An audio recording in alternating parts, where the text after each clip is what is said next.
வணக்கம். என்னங்க இவ்வளோ கலெக்ஷன்ஸ்லாம் பார்க்குறீங்களா? ஆமாங்க, நவராத்திரி வரப்போகுது, தீபாவளி வந்துக்கிட்டே இருக்குது, நிறையா முகூர்த்தங்கள் வந்துக்கிட்டே இருக்குங்க.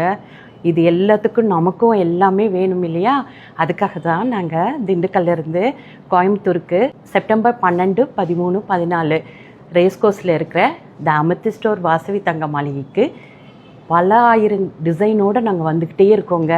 பழைய காலத்து நகையை இந்த காலத்து ட்ரெண்டாக அதை எப்படி மாற்றணும்னு சொல்லிட்டு நாங்கள் 4 தலைமுறையாக இருக்கிறதுனால அதனுடைய மகத்துவத்தையும் அதனுடைய எடையையும் பார்த்து இந்த காலத்துக்கு ஏற்ற மாதிரி லைட் வெயிட்டாகவும் உங்களுடைய சேமிப்புக்கு ஏற்ற மாதிரி ட்ரெண்டியாகவும் நாங்கள் எடுத்துகிட்டு வந்திருக்கோங்க. வாங்க, கண்டிப்பாக வந்து பார்த்து வாங்கி கண்டு மகிழுங்க.